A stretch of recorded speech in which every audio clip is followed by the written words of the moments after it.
ધોરણ 9 ની અંદર સામાજિક વિજ્ઞાન વિષયમાં આપણે બીજું પ્રકરણ ભણીએ છીએ તો એની અંદર છેલ્લા લેક્ચરની અંદર કયા લેક્ચરની અંદર આપણે છે પ્રથમ વિશ્વયુદ્ધની ઘટના કે એની અંદર ધરી રાષ્ટ્ર પક્ષે 24 અને મિત્ર રાષ્ટ્ર પક્ષે 24 અને ધરી રાષ્ટ્ર પક્ષે 4 દેશોએ ભાગ લીધો અને એની અંદર જર્મન સેના છે એ ખૂબ જ શક્તિશાળી હતી ને યુરોપના મોટાભાગના રાષ્ટ્રો ઉપર છે એને આક્રમણ કરી વિજય પ્રાપ્ત કર્યો પણ એને અમેરિકાની એક સ્ટીમર લ્યુસિટાનિયા ડૂબાડી દીધી જેમાં 147 અમેરિકન સૈનિકો મૃત્યુ પામ્યા એટલે અમેરિકા છે એ મિત્ર રાષ્ટ્ર પક્ષે જોડાઈ ભેગવા છે ગ્રીક સિયામ અને પનામા આ બધા રાષ્ટ્રો એના પક્ષે જોડાણા મિત્ર રાષ્ટ્ર પક્ષે એટલે મિત્ર રાષ્ટ્રોની તાકાતમાં વધારો થયો ધીમે ધીમે છે એ પાછું પલટાઈ ગયું અને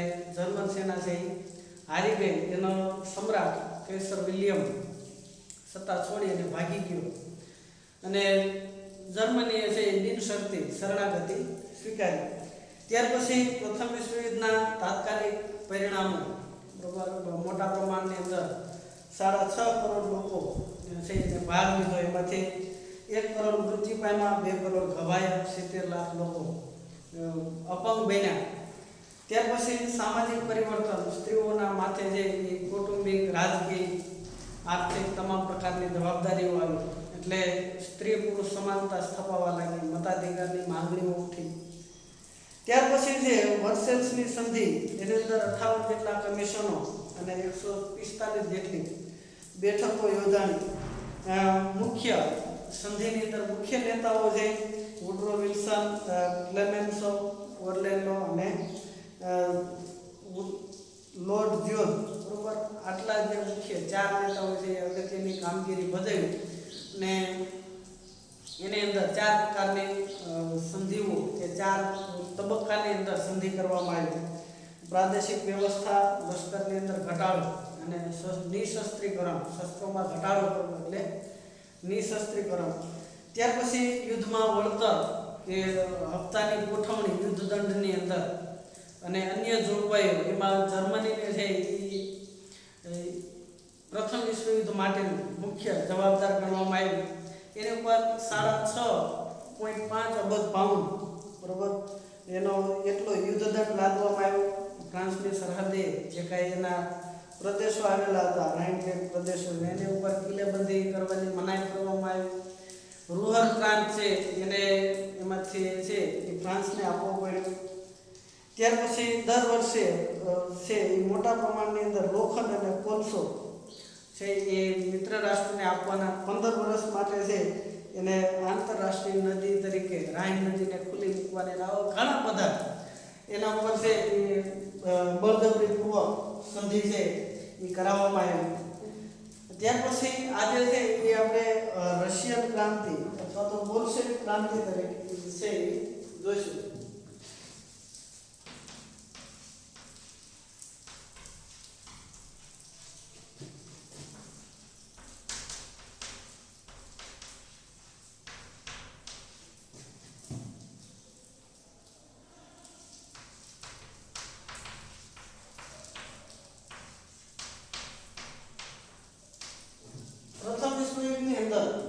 રશિયા છે જોડાયું પણ 1917 ની અંદર રશિયાની અંદર ક્રાંતિ થઈ તો એ ક્રાંતિને કારણે પ્રથમ વિશ્વયુદ્ધમાંથી ખસી ગયું હવે રશિયાની અંદર 1917 પહેલા છે એ ઝાર રાજાઓ ઝાર એટલે સરનેમ હતી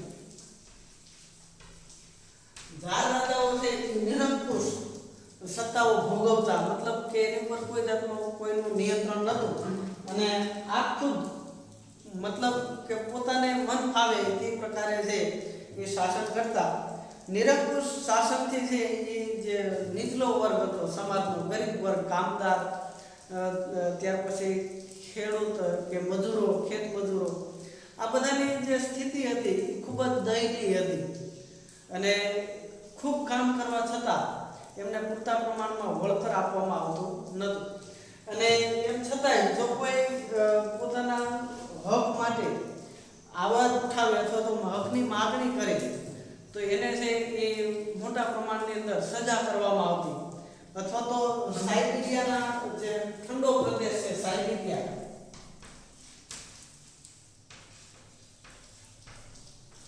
સાઇબિરિયાને ઠંડીની અંદર મોકલી દેવામાં આવતા, એની ઉપર છે એ જુલમ ગુજારવામાં, કોરડા મારવામાં આવતા, જેલમાં પૂરી દેવામાં આવતા. એટલે કોઈ સામાન્ય લોકો પણ એને સામે છે અવાજ ઉઠાવતા નહોતા.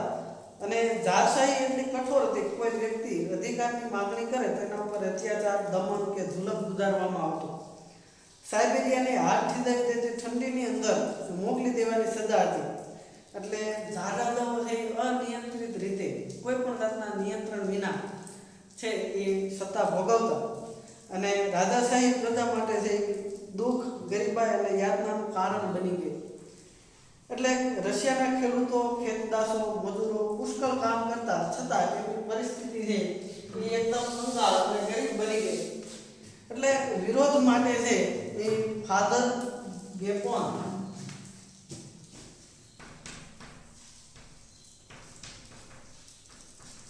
રશિયાના એક પાદરી હતા, ફાધર ગેપોન, બરોબર. પાદરી એટલે જે ચર્ચ હોય ખ્રિસ્તી ધર્મનું, એની અંદર જે પૂજા અર્ચના કરનાર વ્યક્તિ હોય એને ફાધર અથવા તો પાદરી તરીકે ઓળખવામાં આવે. એટલે એના નેતાગીરી એટલે કે એના નીચે બરોબર એક વિશાળ સરઘસ કાઢવામાં આવ્યું 22મી જાન્યુઆરી 1905.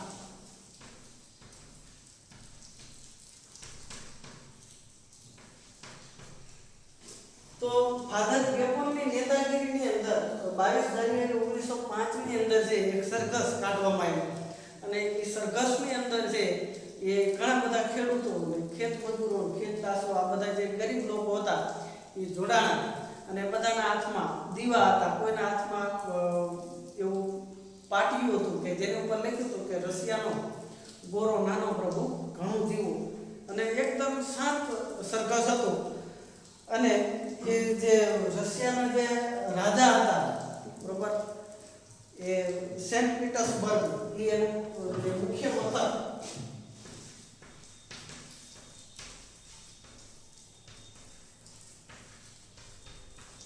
બરોબર, એ એની રાજધાની હતી રશિયાની, બરોબર.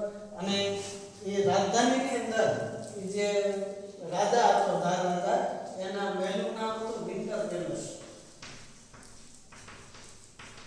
વિન્ટર પેલેસની અંદર સામે જે બધા પ્રદર્શન માટે શાંત રીતે છે ગયા, તો રાજાના આદેશથી છે એની ઉપર આંધાધૂંધી બેફામ ગોળીબાર કરવામાં આવ્યો અને મોટા પ્રમાણની અંદર લોકો મૃત્યુ પામ્યા.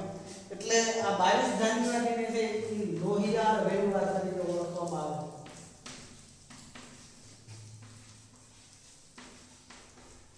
બરોબર, 22 જાન્યુઆરી લોહિયાળ રવિવાર તરીકે ઇતિહાસની અંદર ઓળખવામાં આવે છે. અને આવી જ આપણે ભારતની પણ એક ઘટના બરોબર, જલિયાવાલા બાગ બરોબર, એની અંદર પણ મોટા પ્રમાણમાં લોકો છે મૃત્યુ પામ્યા હતા.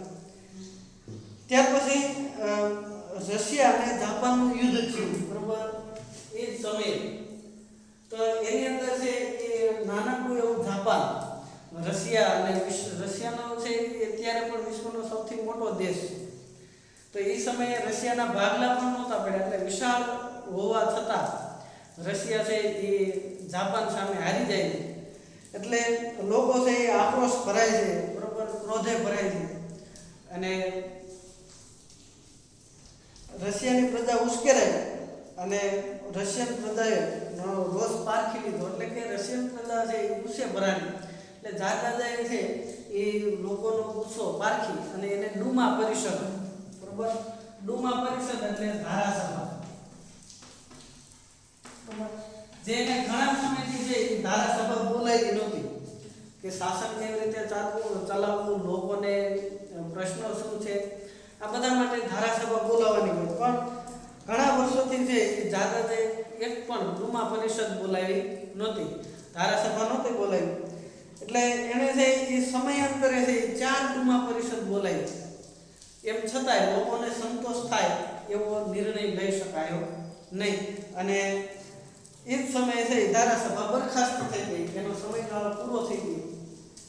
એટલે 8 માર્ચ 1917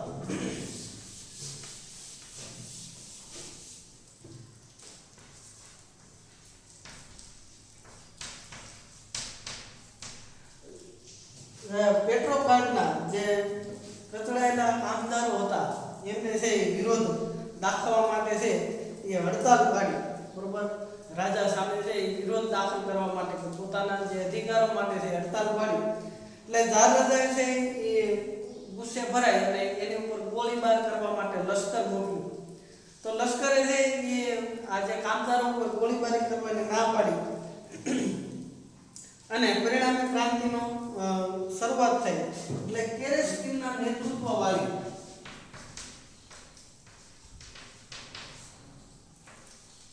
બરાબર મોન્સેન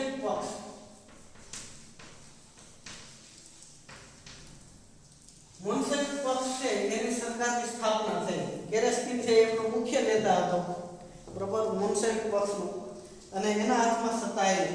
તો જે મૂળ કામદારો અથવા તો કચડાયેલો વર્ગ હતો એના માટે પક્ષ હતો બોલ્શેવિક, બરાબર, અને એનો મુખ્ય નેતા હતો લેનિન, બરાબર. એટલે બોલ્શેવિક પક્ષના હાથમાં કામદારોએ છે એ હડતાલ પાડી એના ઉપર લશ્કર મોકલવામાં આવ્યું. લશ્કર મોકલ્યું, લશ્કરે ગોળીબારી કરવાની ના પાડી.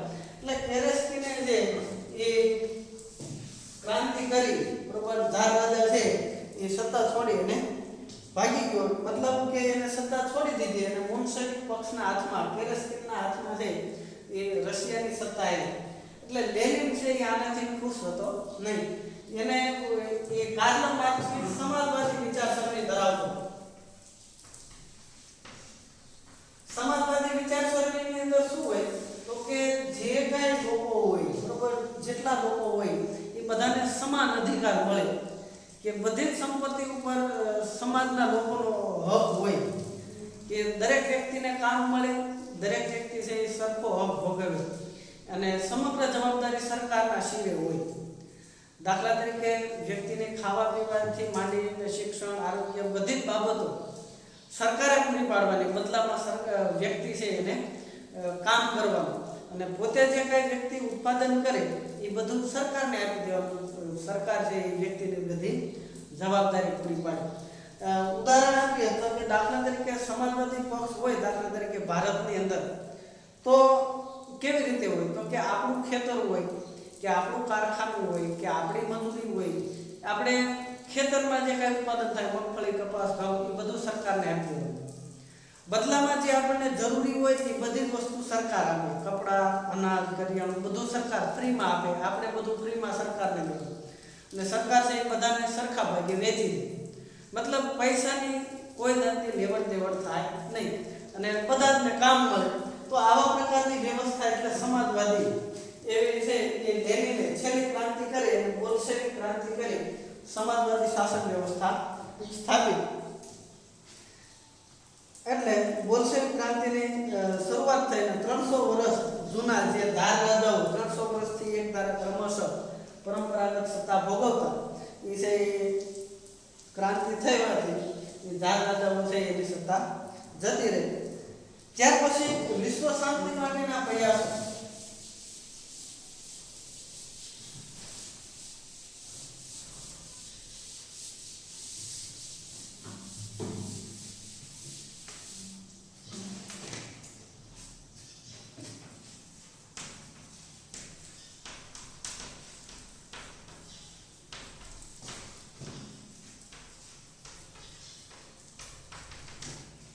વિશ્વ શાંતિ માટે છે કે બીજી વખત યુદ્ધ ન થાય અને લોકોને જે જાનહાનિ ન ભોગવવી પડે, વિશ્વની અંદર શાંતિ સ્થપાય, એના માટે છે એક સંગઠનની આવશ્યકતા ઊભી થઈ.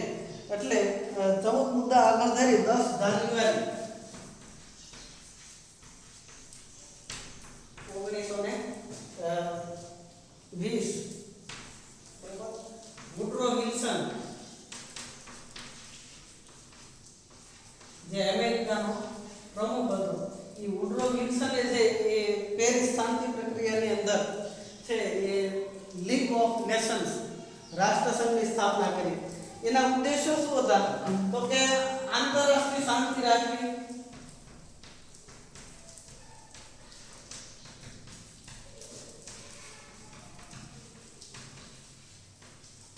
વિશ્વની અંદર જે પાડોશી દેશો હોય, કોઈ પણ દેશો હોય એની સાથે જે સારા સંબંધો, ટૂંકમાં આંતરરાષ્ટ્રીય શાંતિ જાળવવી, પેલો મુદ્દો. ત્યાર પછી દરેક રાષ્ટ્રએ છે અખંડિતતા જાળવવી.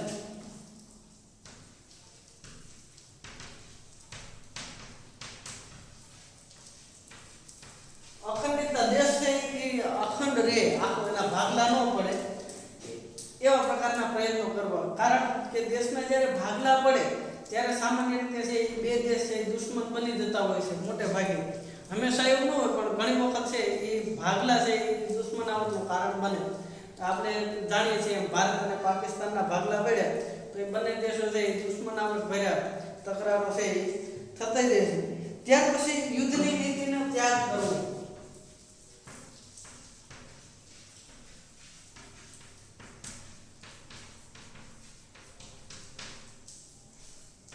યુદ્ધ થાય એવા પ્રકારની કોઈ પણ જાતની નીતિ કરવી નહીં. ત્યાર પછી આંતરરાષ્ટ્રીય સંબંધો વિકસાવવા.